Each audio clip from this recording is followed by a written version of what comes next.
Welcome to today's webinar. Today we will show you how you can model and design a timber arc structure in RFEM 6. My name is Andreas Hörold. I'm responsible for marketing and public relations in the company Dlubal Software. For instance, technical content of the website, the German and English webinars, customer projects, newsletters, and so on. I will be the moderator today and I will answer your questions together with Gerhard Rehm. The presenter will be Benaral Chabani. He works also in the marketing team, is also responsible for technical marketing. He prepared the webinar together with me and the timber design experts, Gerhard Rehm and Bastian Kuhn. Gerhard, is responsible for the development of the timber design add-on, and he works also in the customer support team. Okay, I show you how you can ask questions, at least for the attendees who participate the first time. I switched off my webcam that you can see the full screen. If you have a question, just press the button with the question mark, then enter your question in that field, press send, and we will receive your question and we will answer you.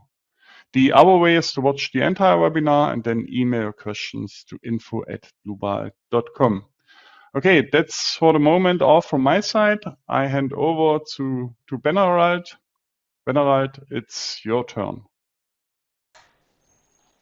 Thank you, Andreas, for the introduction. I would also like to welcome you all to our webinar today.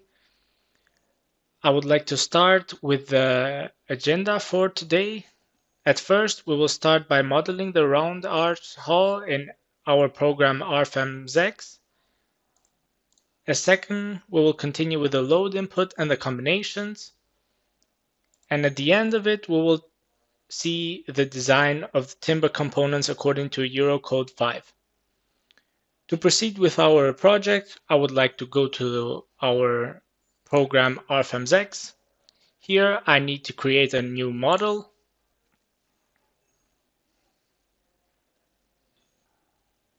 Which I will name it Round Arch Hall.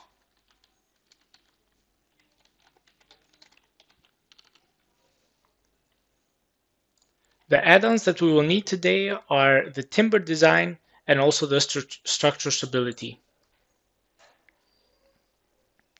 We also need to pick our standards. We will need the European standards for timber, also with the German National Annex.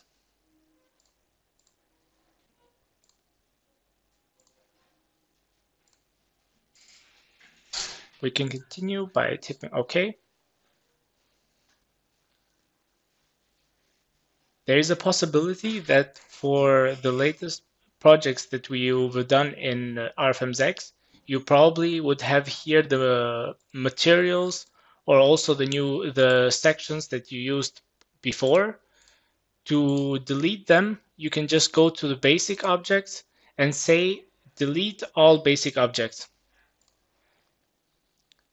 In this way, everything is deleted and we can continue with the model of our hall.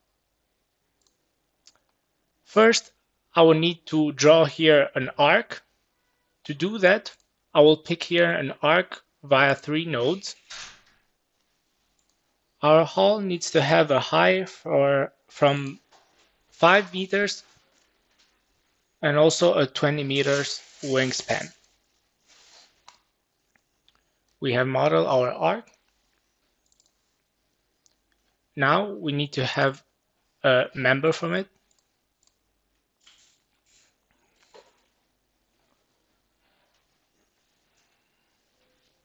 Of course, we need to select a new section and also a new material.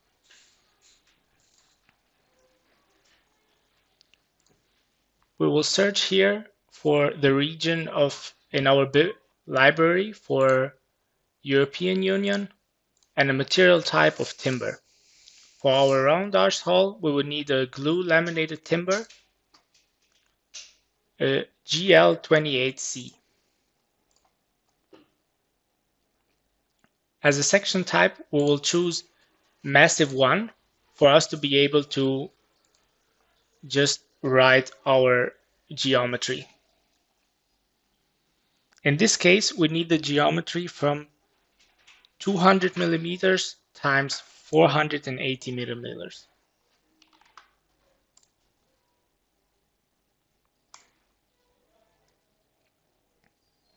Say apply and OK.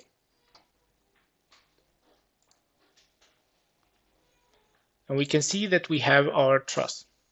Of course, our truss needs also the hinge nodal support.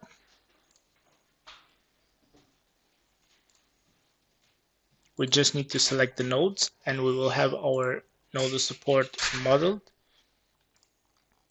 We can also see that they are a bit too small for the model to look also better, and also for us to be able to see it in a better way. We can just make them a bit bigger. That would also look a bit better, and also like we would have a better eyesight to the program. As next, we want to divide our truss.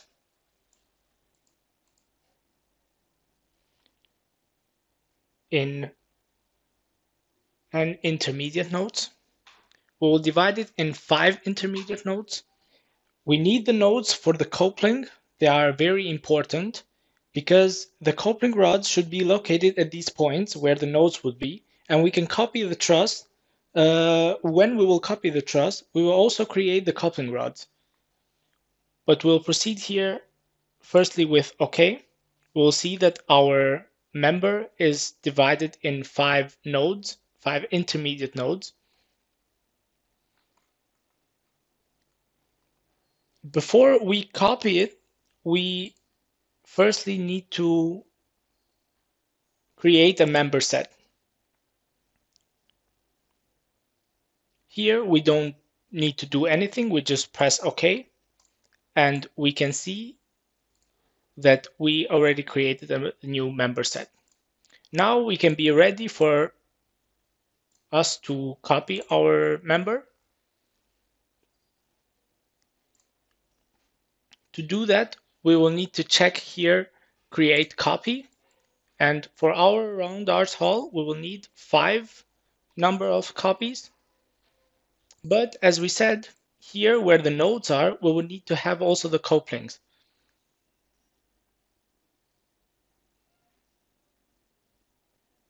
Instead of modeling each one of them, we can just proceed here at the menu numbering and options and check here step links.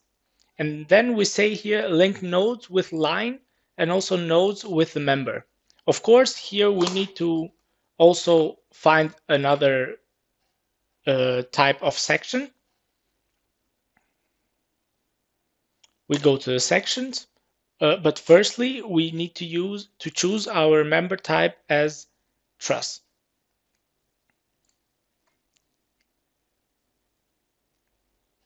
We can add a new section here and say for the truss I need a geometry of 120 millimeters times 120 millimeters. We'll press OK. The material is also the same, so we don't need to change it. We just can proceed with OK. And we say that I want to have my copies in Y direction every 5 meters. We'll press OK, and then we will see that our round arched hull would be modeled. Of course, the trusses here at the bottom, we don't need them, but I think it's faster this way for us just to delete them, so we can just delete them. Of course, we could have also before deselect the nodes here, but yeah, that would be just unnotted work.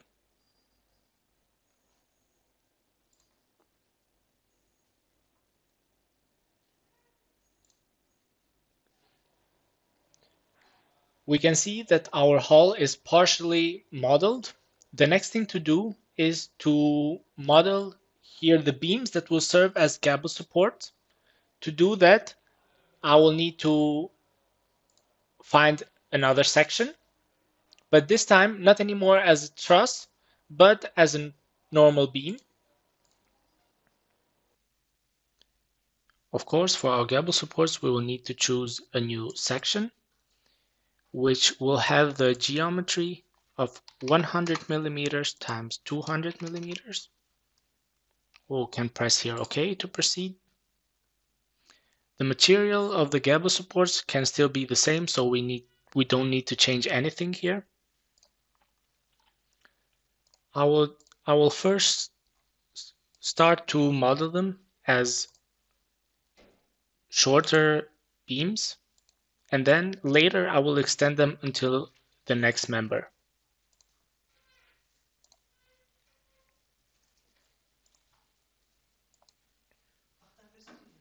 Of course, they also need their personal hinged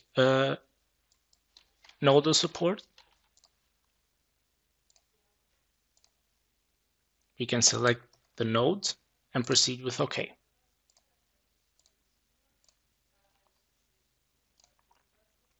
To extend the gable supports until the next member, we need to select all three of them.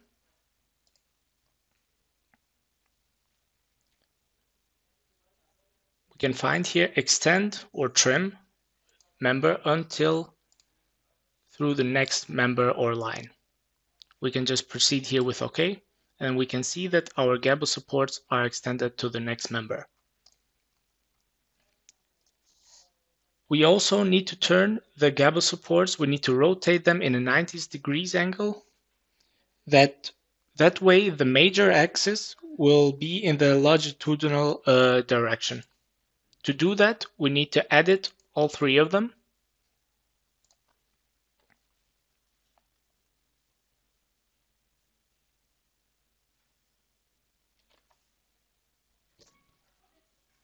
We will go to the sections menu, and here we can see a part that says member rotation. Here we can just type rotation angle of 90 degrees and then press OK. We can see that our gable supports are rotated in a 90 degrees angle. At the top, the gable support should be connected with hinges that also can be moved vertically. Later, the gable supports can be removed for example, when the hull needs to be extended. To do that, we should edit all three of them. And we need to check here the menu hinges.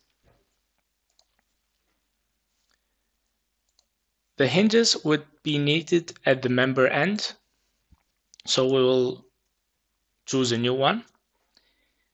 Therefore, we need a moment hinge around the longitudinal axis, which essentially doesn't impose any vertical loads.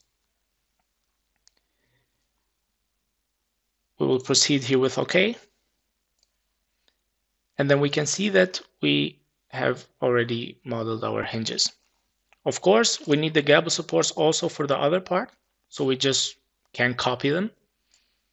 We will select everything that we need to copy and go to the menu, Move or Copy.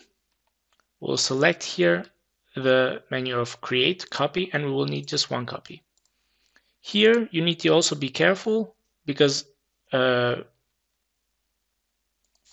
the trusses, we also needed the couplings, and probably there is a possibility that this option is still on, so we just need to turn it off. In our case, it isn't like that. We can choose our displacement vector just by choosing 2 points on our model. The first points that I will choose would be the point here, the original, and the next point where I want the things to be copied. We'll say here OK, and then we can see that the gable supports are also modeled for the other side. The next thing I want to do is I want the connecting rods to align along the top edge of the truss so that each rod has a different angle. To do that, I need to align them toward the center of this arc, of this truss. How does this work? We can find it now. In our example, we can see the middle point of this arc. But if in your model you cannot see it, you can just go to the display navigator and search here for lines. And here you would see a menu that says center point. You can just turn this on and then you will see this small signs. Here I just need to put a node as a helping node. And then I also need to select all the rods.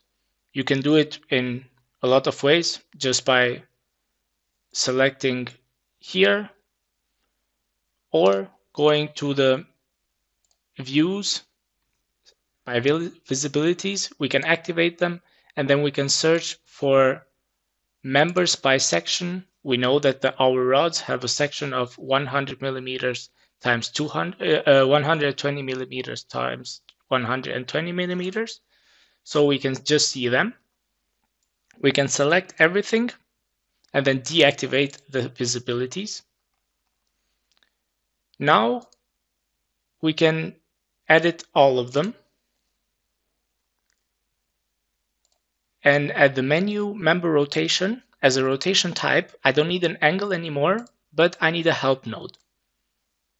I think we know that which node are we going to select.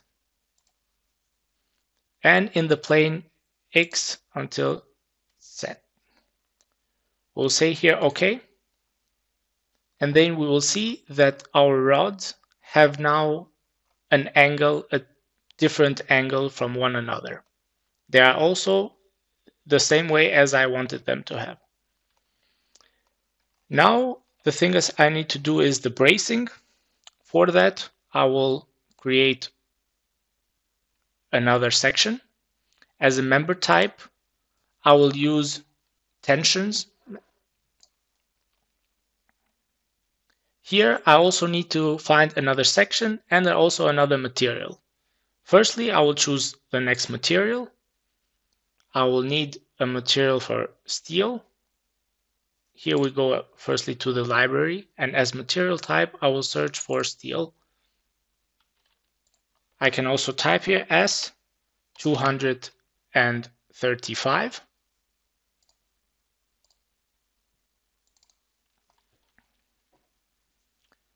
I can press here OK, and now I need to look for a new section.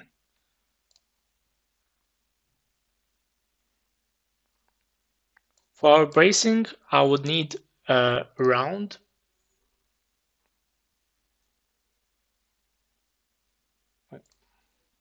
As a section type, I would need a massive one, so I can give the diameter by myself, and I will also need a round section. We'll need a diameter from 16 millimeters. We can proceed here with OK.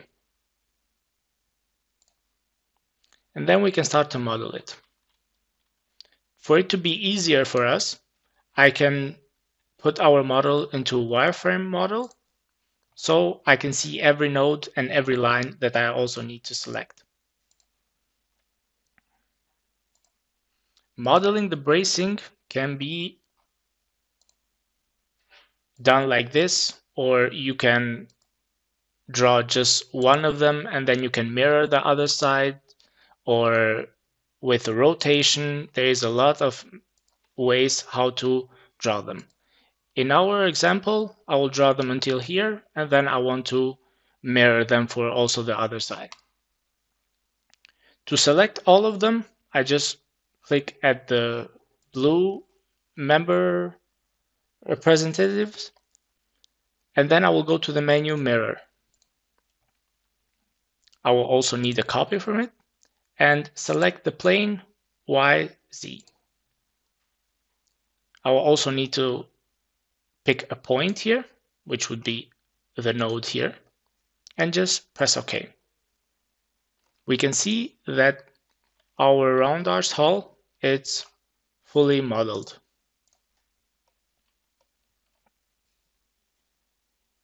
Now we come to the second part of our webinar, which is also the last input.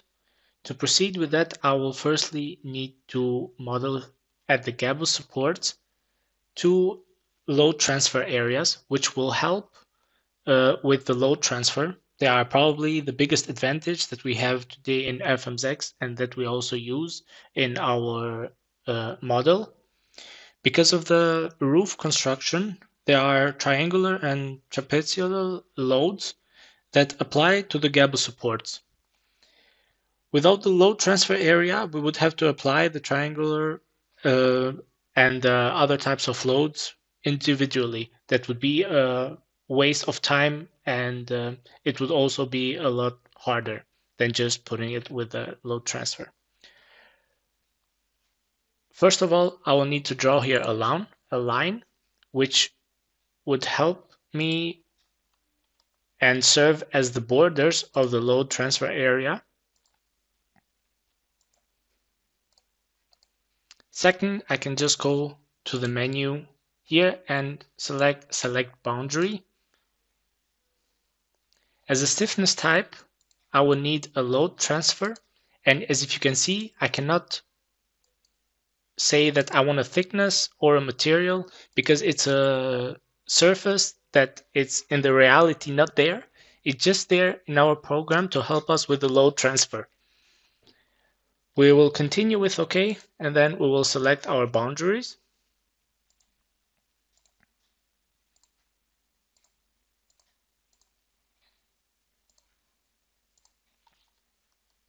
We can see that we modeled our first load transfer area, and now we proceed with the second one.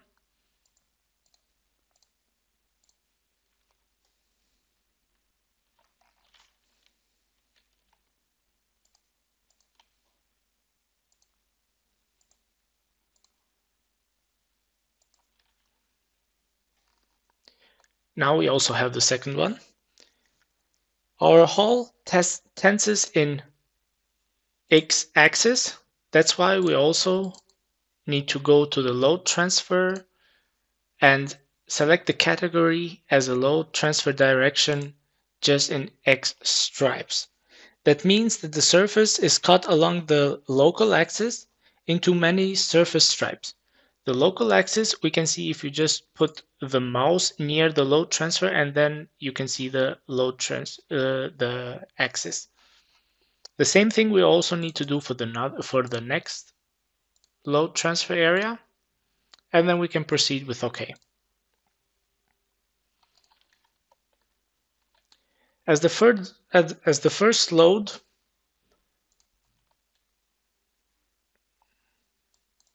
I will need here dead load and also the roof structure.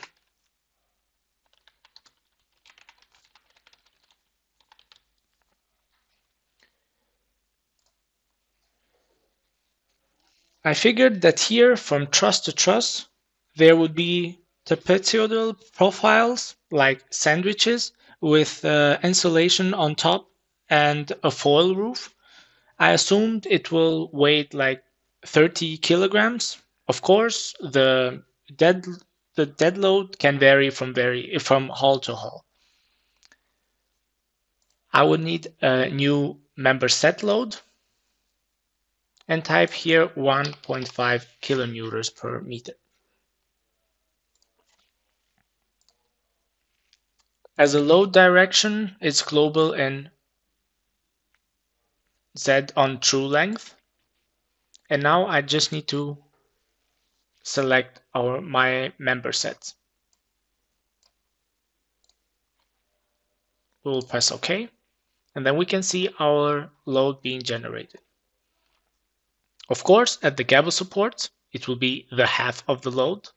So we go and select a new member set load and put just the half of it.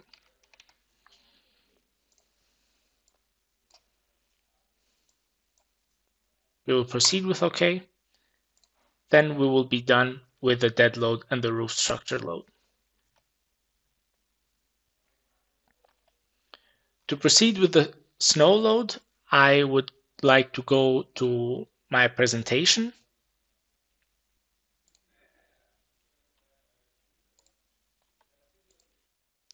The snow load will proceed according to DIN 1999-1-3, section 5.3.5 for the barrel roofs. These standards specify two variants that must be considered: the unblown snow and the drifted snow load. We must represent these two variants using two load cases. Firstly, the snow load as a distributed load, and also the drifted snow load as a double triangular load. I think that the values, you can understand what they mean. I cannot show the standards here because of copyright, but we have here the form coefficient, the characteristic snow load, and also the influence width, that for the unblown snow equals 3.4 kilonewton per meter as a member set load.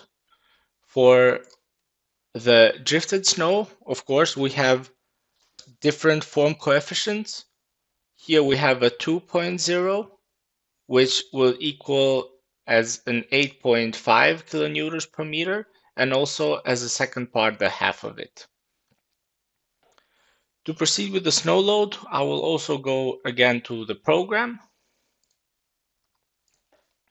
and select here new load case.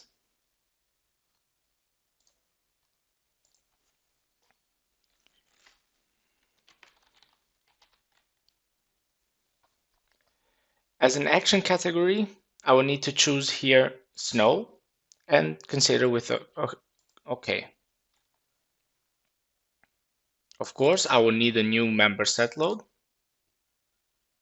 And then type here 3.4 kilonewtons per meter. Now, as a load direction, according to standards, I need to choose a load direction global in Z on projected length. And now we just need to select our members. We can proceed here with OK, apply and next, and then we can see that our load for the main trusses is modeled. And then say here that at the gable supports, I have just the half of it.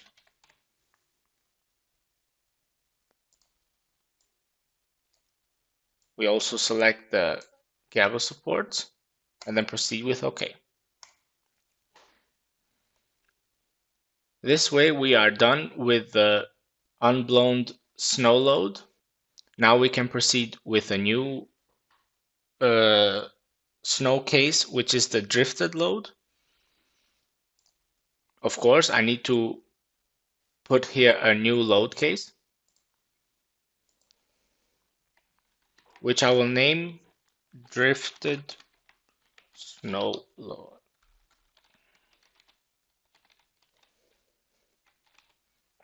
As an action category, it can stay this way. I don't need to change it. I just need to proceed with OK. And then select here once again, new member set load. We said that here we have a double triangular load. So to be able to put this type of load into our program, we need to choose as a load distribution varying, and then we can just type our parameters by ourselves. Then we start here at 0 meters, which we also have a force of 0 kilonewton. 5 meters, which will be the first value of our load.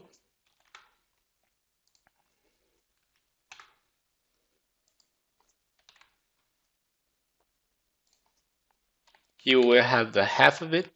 Also, just from the parameters, we can just a bit imagine how our load will look like. That would look just like a triangular here, where it goes up at 8.5 and then goes also down at 0, then up again, and then now at 20 meters, which is our span length, would go again to 0. Now we just need to choose once again the members that we need the loads on. We can proceed here with apply and next and see our load generated. Of course, at the gable trusses, we need the half of it.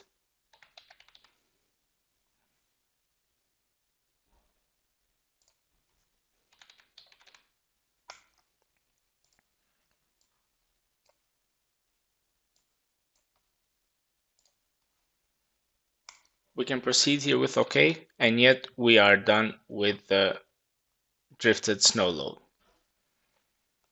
As next, it would be the wind load. For that, I need to also go again to my PowerPoint.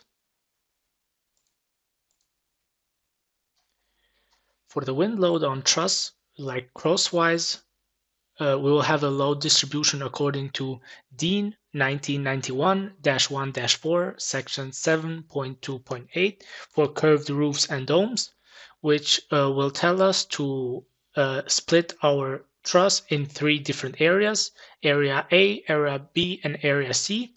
For each area, we will have different CP values, starting with a 0.4 for the first area, 0.95 for the second area, and also 0.4 for the last area. This area is 1/4 of the length of one of our trusses, and here is also the rest. 1/4 of it will be applied as a weak pressure, and also the rest as a wind draft.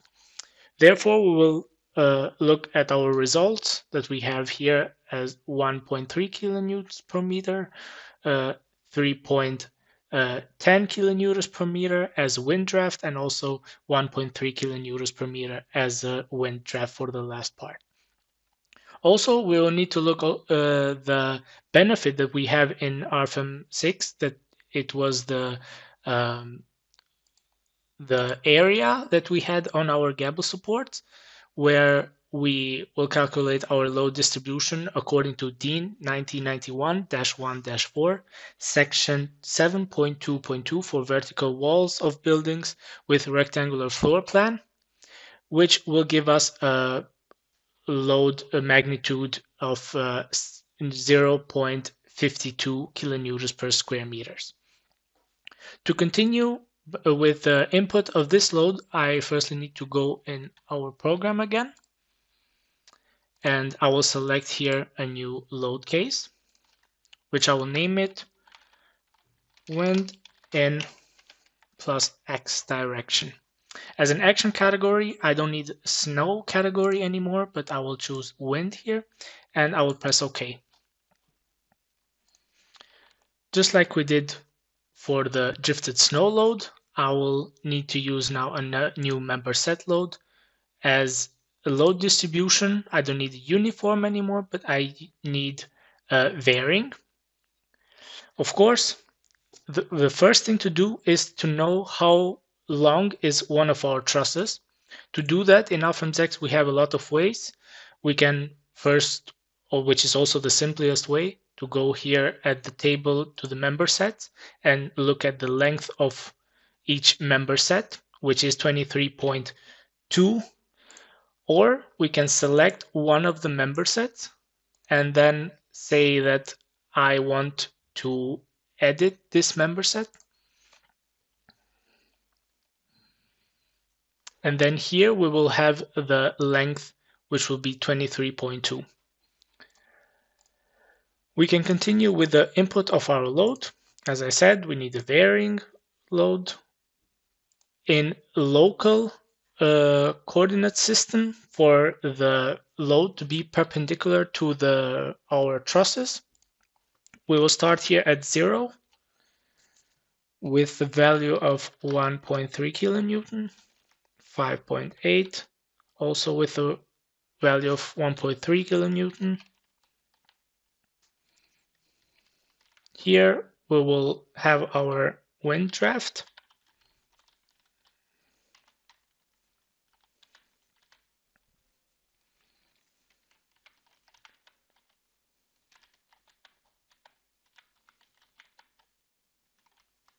And here it will be the end of our truss.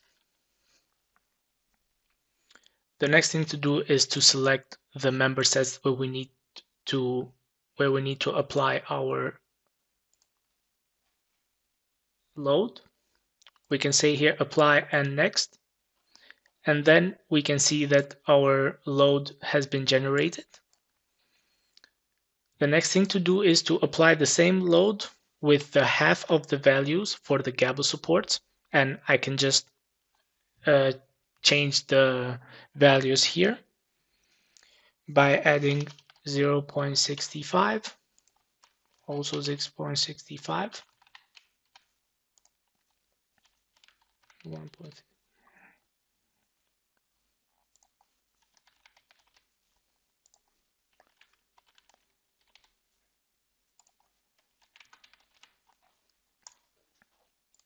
As always, we need to select our member sets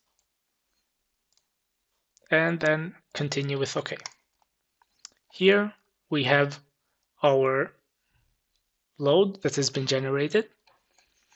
Now we continue with the load on our surface, which is a load distribution area. As we saw in our PowerPoint, we will have a load magnitude of 0.52 kilonewtons per square meters, of course, as a load direction global in Y on true area. We will select both of the areas and then continue with OK. We can imagine a bit how our wind is going to go in X direction, which tell us that the load on the surface here is on the wrong direction. To change that, I will just add a minus here, which I will confirm it with OK. And this would be our load for the wind in the X direction. To look at our benefit that we receive from the load distribution area, we will need to go to the display navigator and search here for surfaces. We will have a small menu that says loads from distribution surface. If we check this, we will see the distributed loads, where we see that there are triangular loads and also trapezoidal loads that comes from the roof structure. Back in the days, we used to input all of these loads like manually because there wasn't a faster way. But nowadays, there is a way faster way and also an easier way that we have with the load distribution area. So we also use it. The next thing to do is to apply the wind load in the Y direction, like in the other direction. To do that, I will first would like to go again on our PowerPoint. For this type of load, there is nothing in the standards, or I didn't find anything, but in principle for gable and trough roofs, according to DIN 1991-1-4, section 7.2.5, there are CP values for wind in the longitudinal direction, also in Y direction. I calculated an average of 0.7 multiplied with the peak pressure and also with the influence width, and applied it over the entire length of our truss, which is a load equal to 2.3 kilonewtons per meter as a wind draft. Just like we saw it for the other type of the wind, we also need to look here at the wind load in on the area. in Y direction, which would be according to DIN 1991-1-4, section 7.2.2 for vertical walls of buildings with rectangular floor plan. We'll have here as the first area, which I named it with D because this is also how it's described in the standards, where we see a CP value of 0.7 and we have a load magnitude of 0.46 kilonewtons per square meter. And also the next, which is also the second area, I named it also with S, where we will have the 0.3 as a CP value, where here would be the wind draft on the area. To continue with this wind load, I will go again to our program. And just like we did it for the last times, I need to add here a new load case, which I will name wind in plus Y. As an action category, I don't need to change it. It's fine. And I can just proceed with OK. And start inputting our load. I need a new member set load, just like always, but this time I don't need it anymore a load distribution varying, but a uniform. And I will just put our value that we saw in the PowerPoint, which was 2.3 kilonewtons as the wind draft. And I need to select all our trusses that we need this load to. We can select here apply and next. We can see that our load has been generated, and then we can change here the value for the half of it in the Gabel support part, which will be 1.15 kilonewtons per meters. Just like always, we select the place where we want our load to be and then proceed with OK. Also, not forget, also for this part, we need a coordinate system as local for our load to be perpendicular, like with a 90 degrees angle to our truss. This was the load in our on our trusses. Now we need the load on the surface areas, where I need a new surface load. Just like we saw it from the PowerPoint, first, for the first area, I need a load of 0.46 kilonewtons per square meters. Of course, with the load direction global in Y on true area. And then I just need to select the load, the first load. Continue with OK, apply and next. Check if the load is being generated, and then apply the next load, which is 0.20 kilonewtons per square meters. I'll proceed here with OK, and that's how I will be done with the load in Y direction.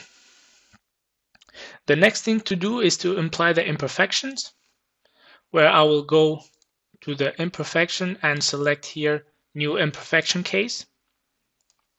I can just name it imperfections. Of course, you can name it as you wish. And here I need to be sure that my imperfections are set active, and then continue with OK. I will need a new member set imperfection. Of course, as an initial bow, manually relative, which will be with a value of 1/400th. As an imperfection direction, I will need to choose a local in Y and then select all the members that we have.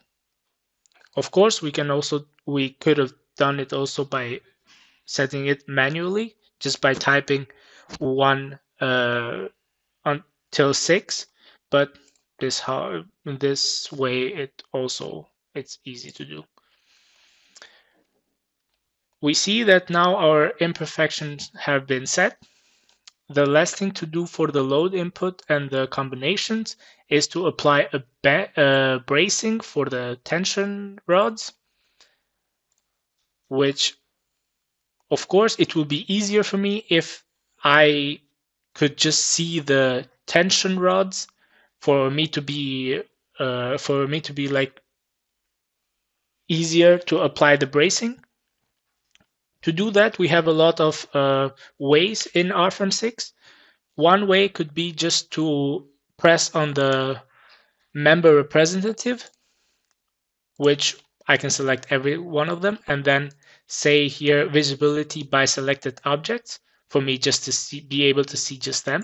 Or I can go to the visibilities and activate them and say by members, members by section, and choose here the round section. Our bracing belongs to the dead load and roof structure, and here I need to set a new member load, where as a load type I will need to add an initial pre-stress, which will be 0.5 kilonewtons, and assign it to all the members that I want it to be assigned to. Check if everyone is selected. It looks good, and then I can proceed with OK.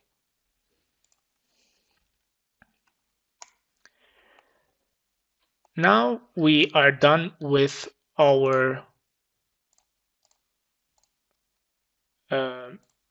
load input and the combinations. So we can start with the design of the timber components. To do that, I will need to go again to my PowerPoint. For the design of the timber components, we will also be looking at the stability control according to proof 6.3.2, which is the proof for the flexural buckling, and also as looking at the lateral torsional buckling, which will be the proof 6.3.3.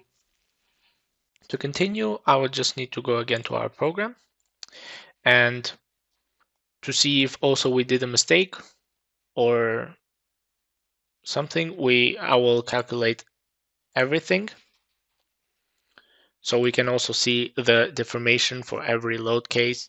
And also, of course, if we made a mistake, our program will notice it and it will say that here something is wrong.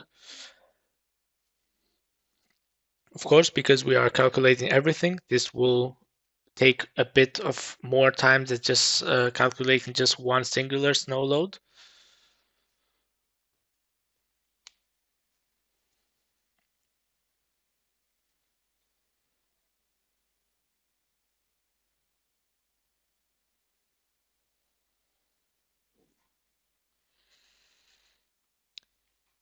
We have here all the deformations where we can look, and also like local deformations or strains, internal forces.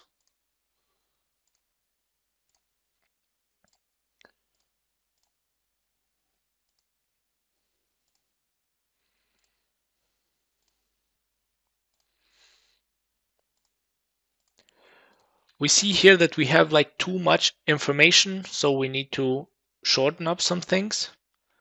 For the design of the timber components, I don't need to look at the entire hull, but I will just look at one of our trusses. And then from this truss, I will look at the stability control. To start with it, I will just select this truss here, and I want to see just this truss for it to be more easier.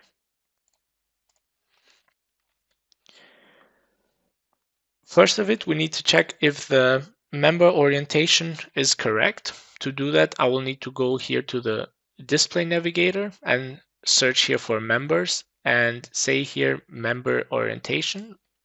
And we can see that our member orientation is the same way as I wanted to, like it's correct. I will take a look at our load cases, where here we have like a lot of load cases that we also will not need. Firstly, I will go to our design situation, and at our combination wizard, I will need to edit it, and here we'll have like a part that says options 2, and I will need to check here favorable permanent actions, which would be there for the lifting loads, and press OK. Looking at the load combinations, there are, for this part, there are just these 2 loads that I will be looking at. So the rest of it, we can either leave it this way, or we can just select all of them, and we can say here that I don't want to calculate them, and continue with OK.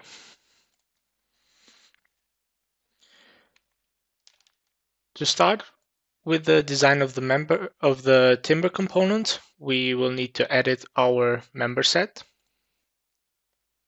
And we will see here design properties. We will need to check and go to the design types. Here we have the effective length, where we will need to add a new effective length. And here is the menu where it gets interesting.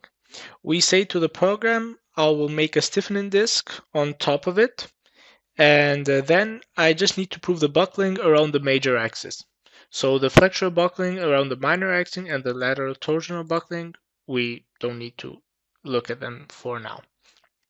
If we go to the menu nodal supports and effective length, we will see that here we have an effective length factor, which according to the standards, we need to calculate it. Of course, I calculated it before we did the webinar, and for our round arch hull, we will have an effective length factor of 1.25. We can select here with OK, and then go to the summary. We'll go to the timber design.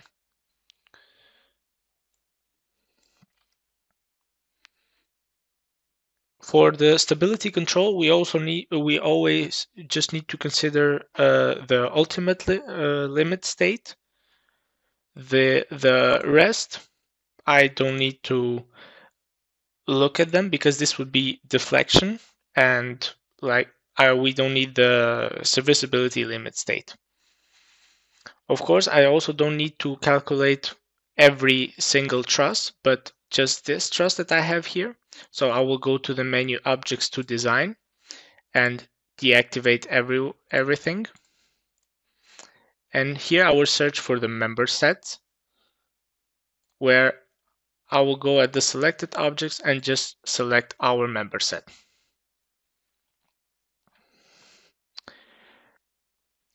Now I will proceed with the calculating of our member sets.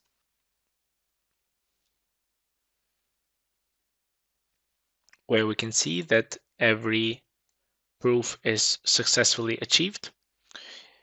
Therefore, we will receive here a warning that says that the equivalent bar method cannot be used as standard, and that is why I can say I can stiffen it, and then all I have to do is to check the flexural buckling around the major axis. For that, there is a proof according to German standards, which is the proof 6.3.2, which can also be used for the equivalent bar method, which would be the proof here. If we look more into it, we can see here that we will have at the design check values, we'll have here the equivalent member length, where we will have a length of 28.9 meters, which, if we remember, we had a true length of 23.2 meters. That means that our member has now extended from 23.2 to 28.9 meters, which is in the factor of 1.25. If we try to use the value of 1, the value will still meet the requirements. However, it's not correct according to the standards. To see that, we can also go again to the member set dialog and go there to design types. And here we will continue with an effective length factor of 1.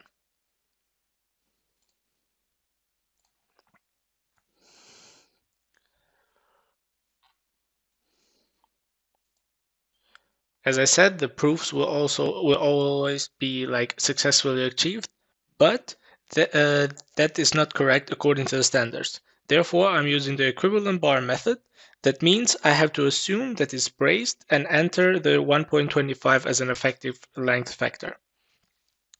Normally, we don't have formwork, but rather compression supports or purlins that act here in this side. And we want to look at these for the stability. Therefore, we have the with our RFEM 6, we have the option of using the eigenvalue method and thus examining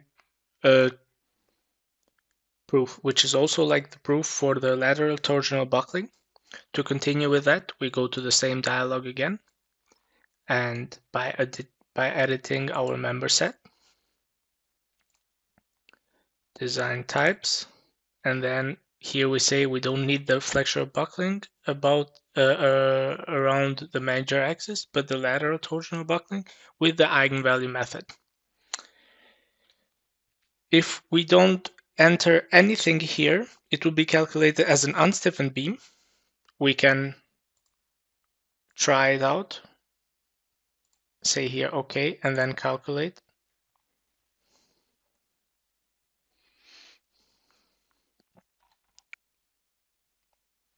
We can see here that every proof is successfully achieved, which we will have also the proof 6.3.3, which is the proof for lateral and torsional buckling. Of course, in the reality, we cannot build our hull this way, but we can show our bending picture. To bring our model more closer to the reality, we will need to go again to our member set dialog.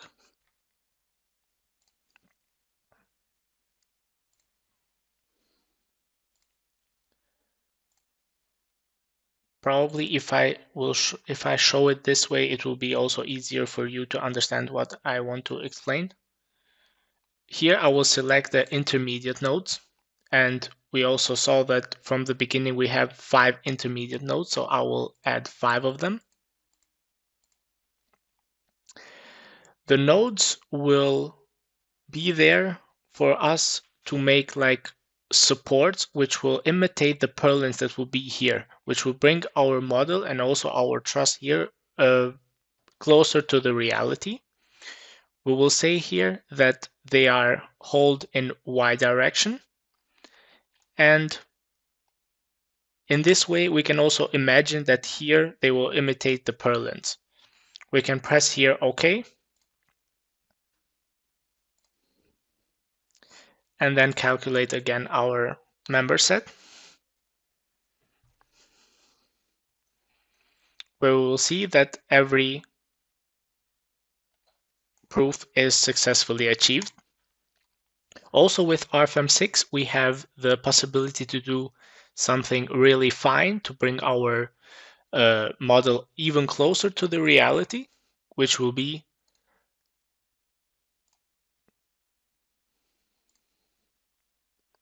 at the supports where they imitate our purlins. Of course, the purlins will not be set here, but on the top of it. So we have the possibility with the RFEM 6 to select an eccentricity type, which I can choose, for example, at upper flange. At here, if we look at this support, we can say that this support, when I pick the eccentricity type as at upper flange, it will go up a bit, which will imitate even better the purlins that will be here. For this, I can do the same thing for all the supports that imitate the purlins. To do that, I can just press the Shift taste and edit all of them at the same time. And say here for all of them at upper flange, where we can see that every single support is like a bit more up, and press OK.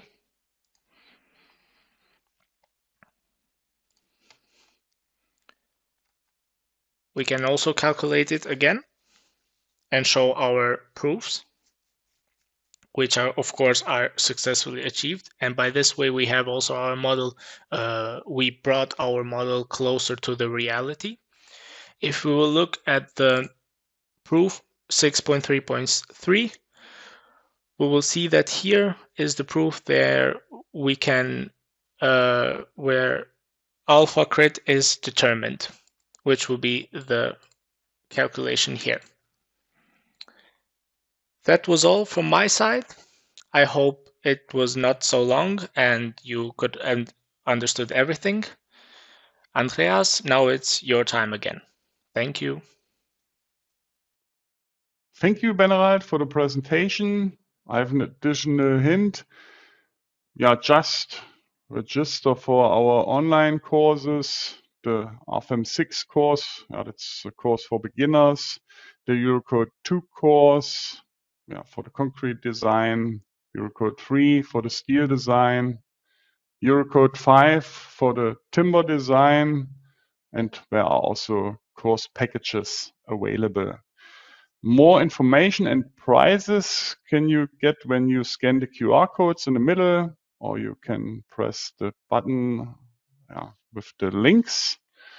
You can download the slides and also the record. You can watch the recording and download the showed model of today from a website.